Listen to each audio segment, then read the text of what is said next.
This one is for brainless. Hansel and Britney.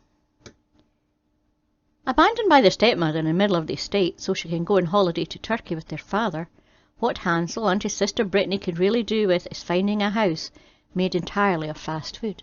Thankfully, a witch is on hand to oblige.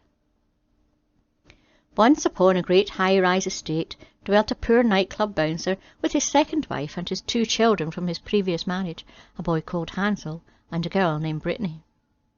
One night the bouncer said to his wife, "I want to go to that Turkey country on the telly, but the children are too small. What is to become of my dream?" "Stupid husband," replied the woman, "we'll just ditch them somewhere in the middle of the estate. They'll have a great time. We'll leave him with some Wotsits and sugary delight, and then we'll go to Turkey and cane it on absinthe." The 2 children were awake watching Romper Stomper in the front room and heard what their stepmother had said. Britney wept bitterly, but Hansel was unafraid. "Be quiet, Britney," said Hansel. "Do not shit yourself. I'll find a way to help us."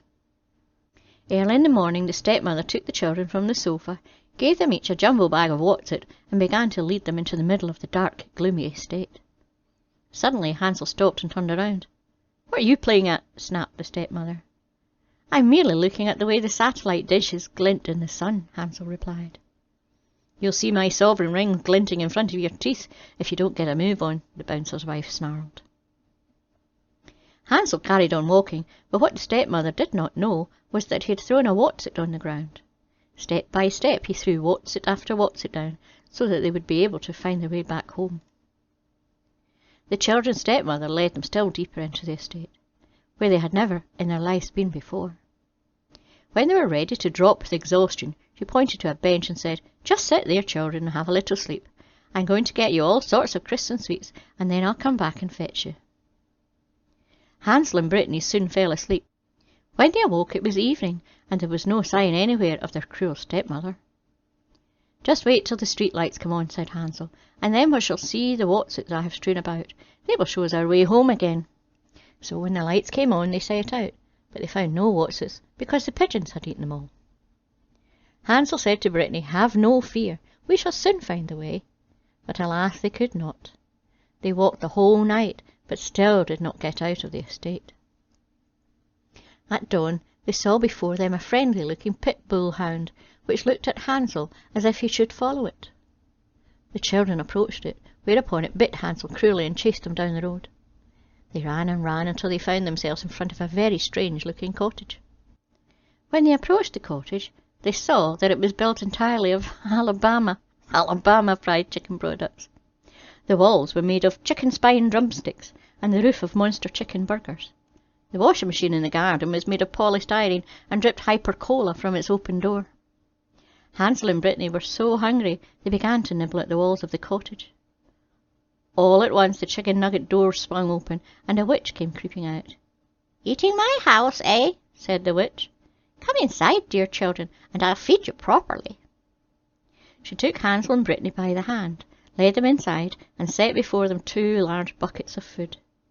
They each feasted on 8 portions of chicken lumps, 4 helpings of gizzard bites, and 6 bags of fries, all washed down with obesity-sized hyper-colas. The witch then wiped their grubby faces with refreshing towelettes and wheeled out a 130-inch TV made of chicken skin that played Trisha on repeat. Hansel and Britney felt warm and full of chicken and soon fell asleep. The old witch had only pretended to be kind, however. In fact, she had built the fried chicken cottage to entice children there for her to eat. She seized the sleeping Hansel and threw him into a sturdy cage made of woven drinking straws. Then she went to Britney, shook her awake, and cried, "Get up, lazy! You are to be eaten first. Into the deep fat fryer with you!" But Britney had seen something like this on EastEnders and said, "I don't know how to climb in. Will you show me how?" "Silly child," said the witch. "The fryer is made to feed 500 drunk adults at a time. Look, I could get in myself." With that, she climbed up and stood over the fryer. Quick as a flash, Britney gave the witch a violent push, which drove her right into the boiling fat. The witch howled horribly, but Britney ran away, and the hag was fried to death. Britney sprinted over to Hansel, opened his drinking straw cage, and cried, "Hansel, we are saved! The old witch is dead, and she smells chicken stinking good." Hansel sprang like a bird from his cage, grabbed a handful of silver pieces from the witch's handbag, and ran to the phone box to call the king's guards. "We will be famous throughout the kingdom for our amazing adventure," he shouted over his shoulder as he ran, and he was right. "This is a horrific case," the captain of the king's guards told the townspeople the next day. "It appears that this witch has been brutally murdered in her own home for just a handful of silver pieces, a sickening crime. We currently have 2 juveniles in the king's dungeon and are not looking for anyone else at this time." Hansel and Britney lived unhappily ever after in the king's dungeon. Eventually they were released under new names, but were then tracked down and torn apart by some townspeople after a tabloid newspaper published their real identities. The end. Don't forget to like and subscribe and press the wee bell notification. And a huge big thank you to all my subscribers and patrons. See you next week. Bye bye.